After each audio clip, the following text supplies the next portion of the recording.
చెట్లను పెంచడం నిర్లక్ష్యం చేస్తే భవిష్యత్ తరం ఆక్సిజన్ సిలిండర్లు పెట్టుకునే పరిస్థితి వస్తుందని మంత్రి పొన్నం ప్రభాకర్ అన్నారు.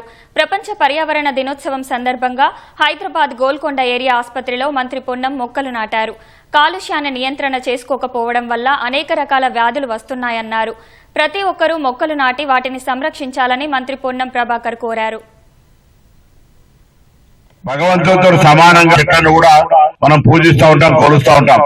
భవిష్యత్తులో ఆక్సిజన్ మాస్కులు పెట్టుకోను అది మనిషి ఒకవేళ మనం నిర్లక్ష్యం చేస్తే వచ్చే తరం మనల్ని క్షమించకుండా వాళ్ళ ఆక్సిజన్ వెంబడి పెట్టుకొని తిరిగేటువంటి ఒక పరిస్థితి ఏర్పడుతుంది. కాబట్టి దయచేసి ఇది ఎవరి కొరకో ఏదో రాజకీయం కొరకో లేకపోతే ఒక అధికార కార్యక్రమం కొరకో కాకుండా ఒక సోషల్ సామాజిక కార్యక్రమంగా ప్రతి ఒక్కరూ మనం ఏ విధంగా దినచర్య చేస్తామో మీరందరూ కూడా తప్పకుండా ఒక మొక్క నాటి దాన్ని పెంచి దాన్ని కాపాడే బాధ్యత తీసుకుంటామనేటువంటి ఒక ప్రతిజ్ఞ చేసుకోవాలని సందర్భంగా కోరుతా ఉన్నా.